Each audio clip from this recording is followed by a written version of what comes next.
The campaign financing rules gazetted yesterday by the Independent Electoral and Boundaries Commission, IEBC, has caused an uproar, with members of parliament vowing to block it. Members turned the heat on the polls body, accusing it of plotting to paint the august House in bad light by intentionally delaying the gazettement of the regulations, then blaming the House for failing to consider it. According to the law, the draft election campaign financing regulations 2020 must have been passed on or before the 9th of August 2021. However, Parliament only received those regulations today. And as Chemutai Goin reports, the Committee on Delegated Legislation is on Wednesday set to meet officials of the IEBC to consider the matter whose fate now lies with the august House.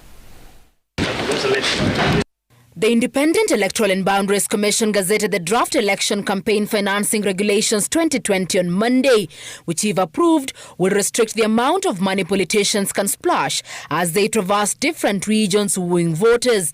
The initiative targeting to level the playing field for individuals eyeing various positions.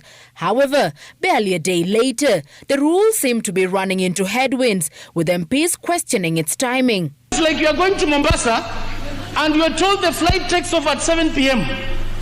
So you should be at the airport not at 7 p.m., but you should be there at 5 p.m., Mr. Speaker, so that you go through the security process, Mr. Speaker, and the check-in. By the time you arrive at the airport, Mr. Speaker, at 7, the doors are closed. So, Mr. Speaker, it goes without saying that this one is dead on arrival. IEBC becoming mischievous, Mr. Speaker, trying to set up Parliament. The Parliament has refused to approve these regulations, Mr. Speaker, when they know very well they have not followed the right procedure. IEBC Chairman Wafula Chebukati coming under fire as members accuse the Commission of intentionally delaying the process of submitting the regulations to Parliament for consideration. Section 5 of the Election Campaign Financing Act 2013 tasks IEBC with the role of making rules and regulations, which, however, must be submitted to Parliament for approval at least 12 months before the general election. Gazettement of IEBC of those regulations is just like gazettement of any other thing, Mr. Speaker. But if it is supposed to have the enforcement of law, Mr. Speaker, it can only be done by this House, Mr. Speaker. Pronouncements from IEBC is like they are bringing those regulations this house as a ceremony, as a conveyor belt, that there is nothing we will change, or I know we can't change, but we can reject. IEBC was wrong. Why did the leader of majority table the regulations? Yes. You should not have agreed to table the regulations. You table it on Thursday.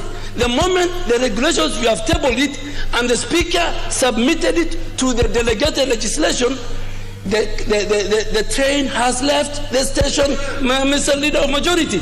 If the regulations are approved by Parliament, individuals seeking to take over from President Uhuru Kenyatta will be restricted to spending not more than 4.4 billion shillings.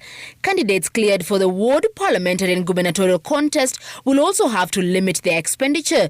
But for those contesting for governor, senator and woman representative, this, however, is dependent on county of origin. You don't cap the campaign funds. It means the richer you are, the better the possibility of you being elected.